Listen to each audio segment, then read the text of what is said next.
Did you know that the average college graduate owes more than $37,000 after graduation?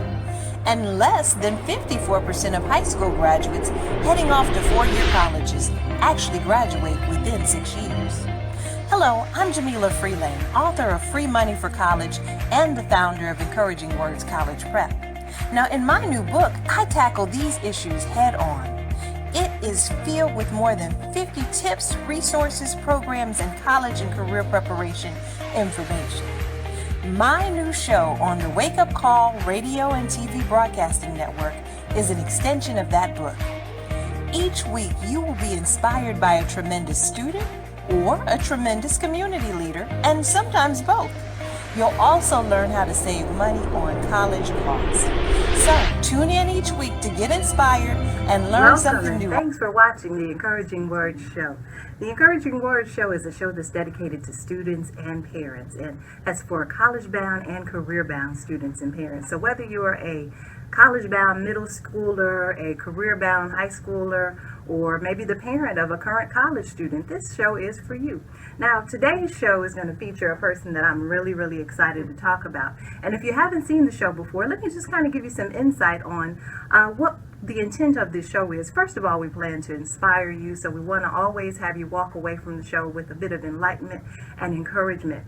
Next, the purpose of the show is really to give you some insight on things like financial literacy. When it comes to college and career preparation, college debt is at the center of a lot of conversations now. But if you're not one who understands the careful planning that's needed and necessary for that process, you can end up spending thousands and thousands of unnecessary dollars, and you can also end up paying for it for the next 30 years. Who wants that? Finally, when it comes down to it, the purpose of the show is really to give you some insight on career tips and strategies and best ways to approach that particular process, whether, again, you're career-bound or college-bound or maybe both.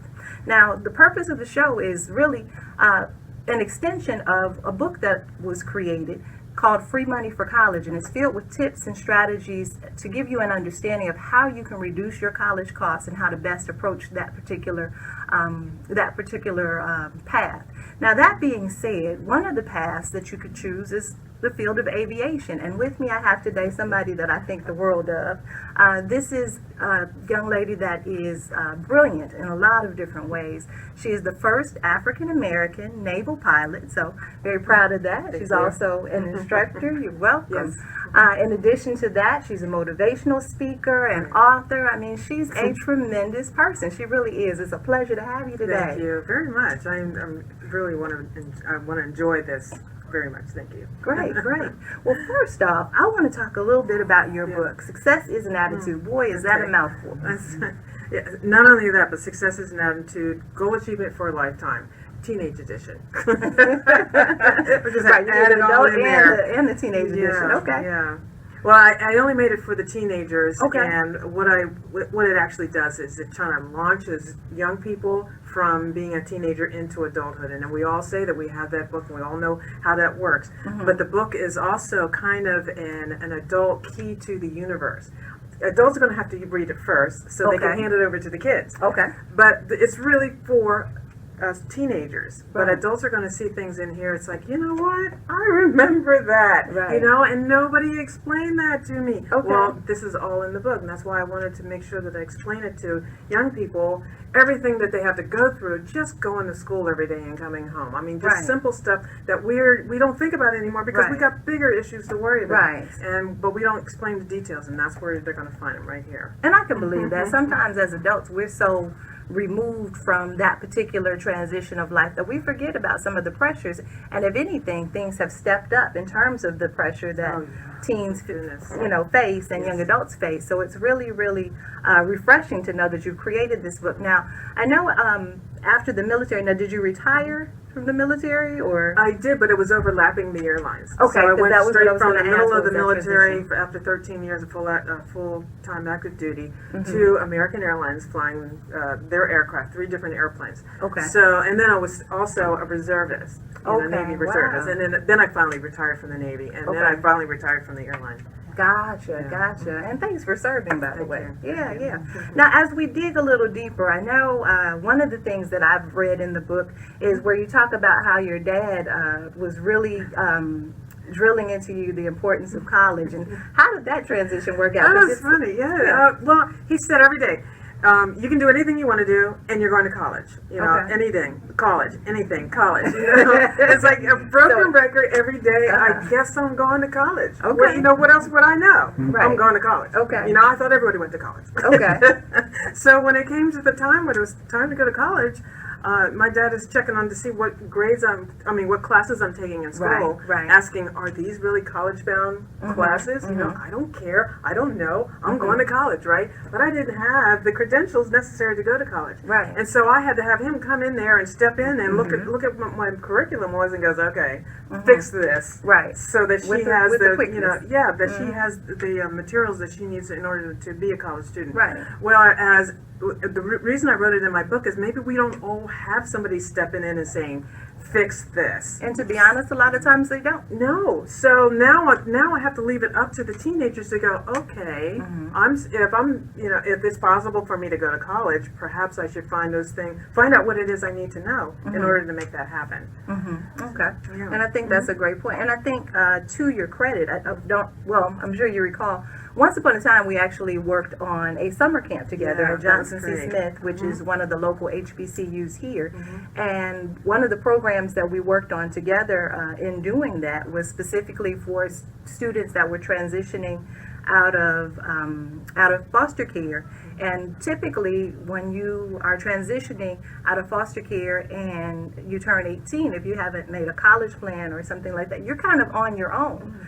And I remember how well received you were by those students. They were full of questions and that sort of thing. So I think that's important that you note that. You had your dad kind of on you, but not everybody has Not that. So everybody that's has why that. something like this is a really cool tool or resource to have for students, and maybe even for those parents that are, parents of the first generation student that's going to college. Right, Yeah.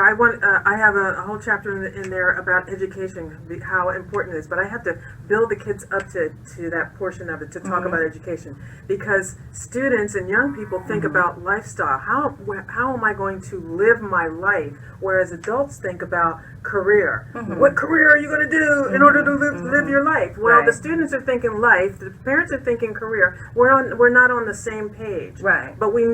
So I have to get the students to understand. Okay, let's build up a little bit of your confidence. Let's show you how to deal with bullies. And issues that you have to deal with right here, right now. Right. That your parents are not dealing with right now. Right, Let's right. deal with that and get yourself built up to see a career out there that's interesting, and I have the confidence in order to go out there and get that job. Now all of a sudden, now that I got your attention, now I want to say, okay, well, let's get their education together, and here are the steps in order to make that happen. Right. And I even reference your book in there because I'm so excited about your book. I have a whole chapter called "Free Money for College." I don't tell them anything that's in your book. Right. I just say you need to know about this because you cannot start as a senior. You must start much earlier. Right. Planning the path to college.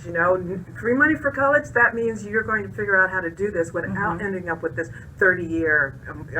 I want to call it mortgage payment, but this 30-year loan that everybody it just really just completely takes away from all the other things you could be doing with your life. You're paying that loan, so why would you go through that? Learn what it takes to, first of all, get the ambition, the knowledge to want to even go on to further college, and then don't worry about the fact that who's going to pay for this. We can figure out how to get this. We can get for. there, right? So academically, you need to get there, but you have to be prepared mentally as well. There's a reason that completion rates at schools are as deplorable as they are. And for those of you at home who are not familiar with or don't understand quite what completion rates are, completion is essentially what percentage of the students that start there as a freshman, for example, are completing their degree in 4 years. And actually, they really stretch it out to 6 years. One of the things you probably heard in my introduction is in relation to that. Only about 52 or 53% of the students who start right out of high school and into a 4-year college or university actually graduate within 6 years with their bachelor's degree. That's crazy. when you think about it, and again, it's obviously not due to the fact that they couldn't do the work and couldn't get into school, but you got to get your mind right as well. So you got to get the focus together. So that's why I'm so glad that a book like this exists and that you've written it, because you've had such a successful and illustrious career. It's been fun. But, I'd like to say one more thing about that, because in my camp, I do say to the kids, okay, how long does it take to get through a 4-year college? Or anybody, just tell me, how long does it take to complete a 4-year college? Because employers, they're not only looking for somebody who has a subject matter that they're looking for. Some of them don't really care. Some of them just want to know that you started something, worked really hard, and you completed it, and you did it in the amount of time given, instead of stretching it out and having these issues and complaints or excuses. Yeah. So that's just as important. I don't it doesn't matter to me what the course is that you're taking, but complete it. Very true. Very, very true. So with that being said, I do want to go to a break, and when we get back, I want to talk a bit more about the camp. For those of you that aren't familiar with Miss Robinson that we have here today, she is also the president of the aviation camps of the Carolinas. Tongue twister. Say that 5 times fast. So we'll come back from the break and we'll talk a little bit more about that program. It's surely something you don't want to miss. And we're back. And coming back from the break, I wanted to talk a little bit more about what it is that you do in terms of camps. There's an aviation camp that you started? Okay, so tell the audience a bit more about this camp. The aviation camp is actually based on the fact that when I was a senior, I had the opportunity to go on some field trips, and it was actually built into my courseware, which they still do that at my school, but it's just an odd thing that I've never seen anywhere else. So I do actually get to go someplace and touch a career path. Well, I chose aviation. I don't even know how I got into that class. But I chose aviation, and I got these really cool trips. One of them was to the air traffic control tower in Philadelphia. It was like North Philadelphia Tower. And when I walked up into the tower, and I loved aviation already, but I didn't know how I was actually going to utilize that piece of information. But when I walked up to the tower and I looked out and I saw this incredible view. You could see the river, you could see almost to the mountains. I mean, it was just gorgeous. And there were people walking around, and they're all cool. They had headsets on, and they got a little pocket thing here, and they're talking on the radio, and they're talking to pilots. And I'm like, oh my God, this is like the coolest thing I've ever seen. And I'm like, I want to do this. In a split second, I decided already this is what I want to do with my life. All right, and so where am I going to go to college for this? And it got the ball rolling for that. Well, here I am, right here in the Charlotte region. I want to bring kids to let them touch aviation. Because you can go to a school, you can show a video, you can talk on a microphone, and you can tell kids this is an interesting career, and they're like, oh, okay, yeah, sounds great. What time is it? Lunch. Okay, let's go. But if you take them to an airport, and they crawl in and out of airplanes, and there are people that are flying their airplanes in to talk to the kids, like the CMPD helicopter flew in just for my camp. Wow. I had a Navy airplane trainer fly up from Texas, fly in just for these kids. Oh, wow. So these people now are there focused directly on these kids. Eye-to-eye contact. Yes, you can do this, and let me show you all the cool stuff about it. And these kids are like, oh, this is really interesting. Even maintenance, because I had to get them to understand that maintenance gets paid more than pilots get paid when they just start out on that career. Can you say that one more time? Maintenance. If you go into aviation maintenance, it's a certification. You get your licenses on that. You get paid more to start as a maintenance inspector or just a wrench turner, because it's so specialized. Paid more than if you went into piloting, if you're learning how to fly an airplane and doing that as a living. I think it's so important that you mentioned that, because again, I think so many people are, for lack of a better term, sometimes hell-bent on thinking of one different path or one different set mindset when it comes to college and career paths. And so often I meet students and parents that are maybe, let's say, bent on something like engineering. Nothing's wrong with engineering. Yeah, Kudos it's to you great, if you can do that. yeah. Not a problem. But one thing that people don't realize, particularly, let's say if you work with the utility companies, a lot of times the linemen might get paid more than the engineers. Those are the ones, the engineers are designing, but the technicians are the one who do the day-to-day operations to keep us alive. Yeah. Okay? I call So them all real the talk. secret careers. Yeah. There's the career that you know about or you heard about, and then there's like all these supporting It's a careers plethora of things that are support that available industry. out there, and So, yeah, they get paid just decent bucks. You know? Yeah. And when I said this to the kids, because there's all these exciting airplanes flying all over the place, right? I said, they get paid more, and all of a sudden these kids were all of a sudden their ears. They're like, oh, Like, what? oh, let me pay attention to this. So when Right. when we were standing in front of the maintenance folks, and that guy was explaining to them what was going on, the kids were listening to them just as closely as they Just were as listening to intently. any other person that was speaking to them. So what happens with the students? Also remember that if you're going to talk about a career, don't forget to tell them how much they get paid. These big music stars and actors, We know how much and LeBron or we know how somebody- much they yeah. get paid and what kind Right. of lifestyle they live, and that's the only thing that kids have to go by. Oh, well, if I don't do that lifestyle, then then it's all stupid. Then I'm not Right. going to do There's anything. nothing worth doing. There's is nothing what worth they doing. might have in mind. Right. And now I want to show them some cool, fun career, and I love this career. So I've been having nothing but fun since since the day I got started. Yeah, it takes a little bit of work, but I don't Yeah. push on that. Right. We all know that there's going to be some work involved, but once you Anything see worth something doing, that you yeah. absolutely love, then the work involved, that's taken care of. Yes, yes. If the students become self-propelled. And I tell people that I send them back to school wanting to learn. Right. Because now they see something out there and they go, oh, I can do something with this. And I give them the confidence brief, Yeah. It's like, oh, and I have the right to do that. I think I could do this. And when they go back to school, now they understand the purpose of sitting in that classroom and getting that information. Absolutely. Because now they have a direction, a path. So you planted a seed, you give them confidence, you've definitely stirred something within. So that's all important, and that's all contained in the book as well. Yeah. So I think and I that's didn't great. have enough time to tell them everything I needed to tell them. It's like I had 15 minutes to get their attention. I go, I can't tell them everything I need them to know. I had to write a book in order to get that all out there. But that's another thing.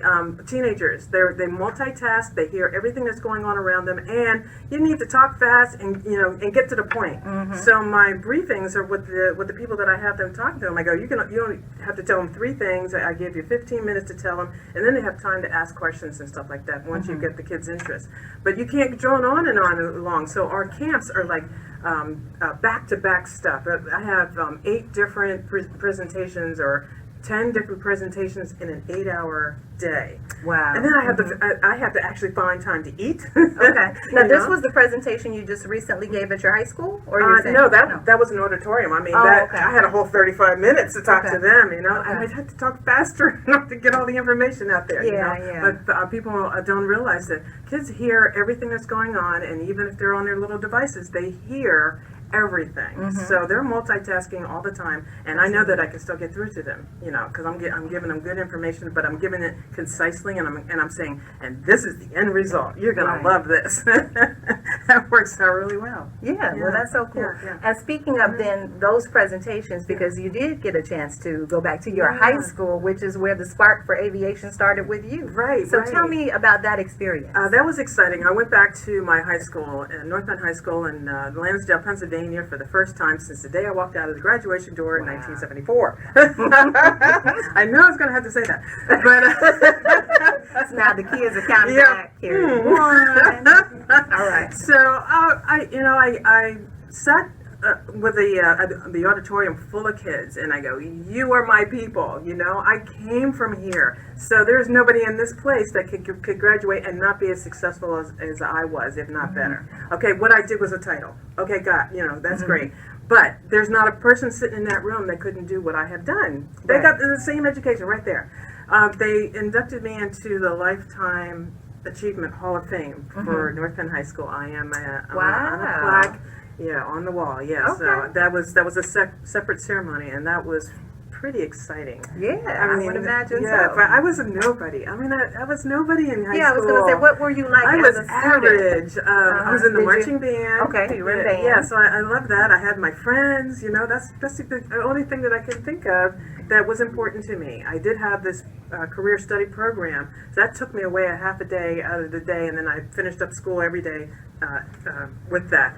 But yeah, I was just an ordinary student. I didn't see any. I wasn't nothing special, you know. For me to come back and then to give me a standing ovation, wow, that was wild. That was wild. But I had gone and achieved all of this. I came back and I told him exactly how to do it. I mean, exactly how to do it. Right. I gave him the little, you know, the 3 little distractors. You know, you can do everything I did, and you're going to be successful. No problem. And I say that to everybody, any school that I go to. And there's 3 little things that if you goop it up, you know, that they will hold you back. And if you want to be held back, then, you know, good on you then. Because, there's nothing I can do for you. Right.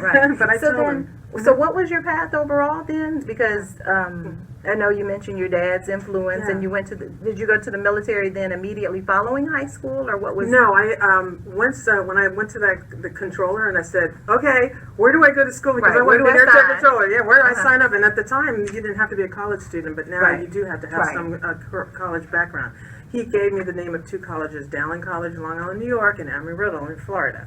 So I go, okay, got to choose one of those. So I went to the one in New York. When I was a senior, about to graduate, not thinking about the military at all. You know, I had no idea what I was going to do with all of this. I had an aeronautics degree. I was also had my private pilot's license. I didn't know what I was going to do with this. And so the military showed up. I'm like, I'm not going in the military. Like, what do I want to talk to these people? I was forced to go down there and have a chat with them. And then when I did, it totally opened my eyes.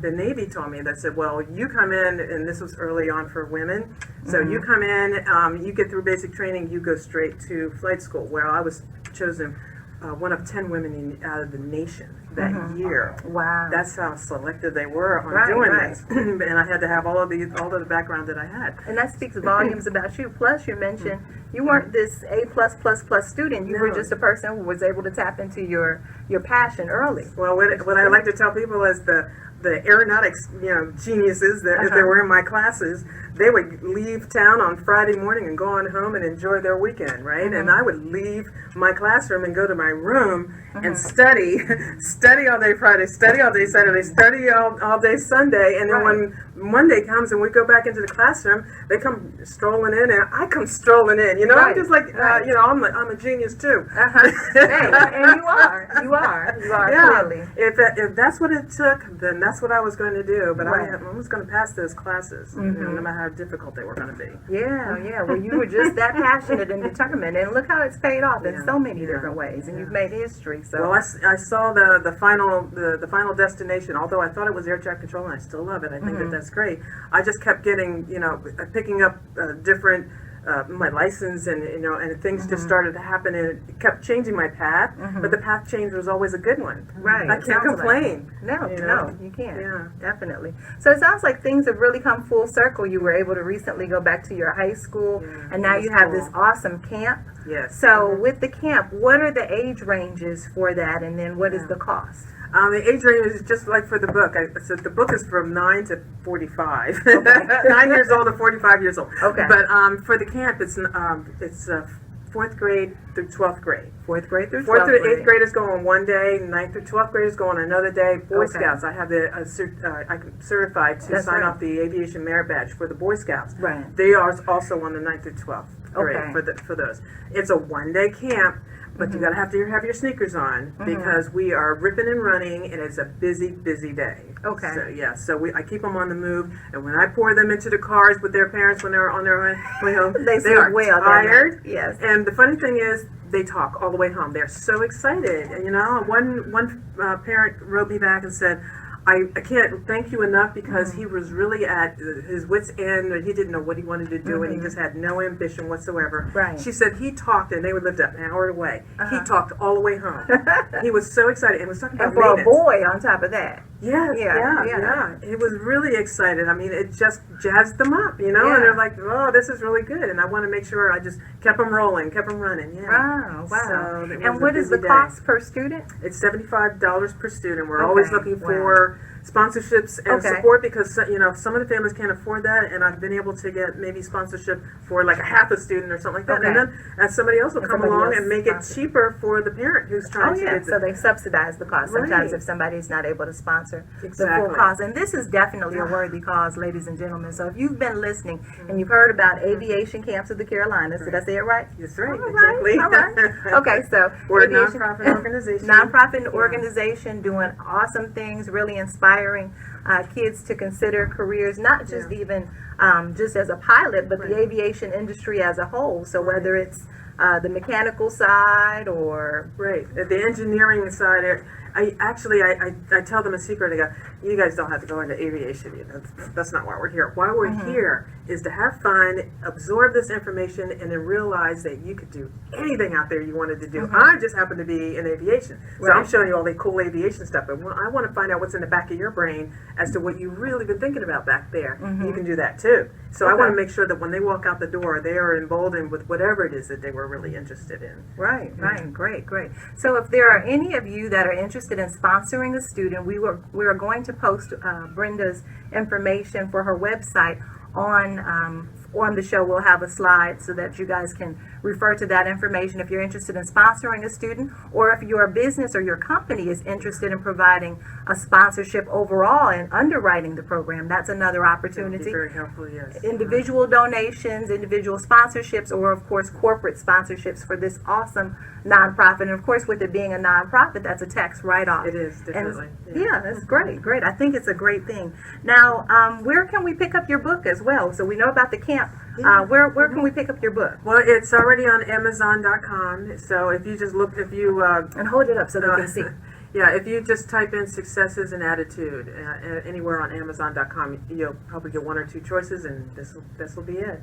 Yeah, so it is definitely an awesome book for teenagers. I'm so excited that I even, had the opportunity to create it, but it's also the keys to the universe for adults. I want them to look in there and think back. That's why I say this is good from 9 to 45, because I talk about compounding and, and all that, what teenagers would not hear about, but you know that when you turn 30, you wish you'd known about it when you were 15. Right. So it's in here, whatever they need to do and the time frame that they need to do it. And I tell you, come back in 5 years, 10 years, read it again. It's like a Bugs Bunny cartoon. It's always different when you see that same show later on, because it's like, oh, I understand more.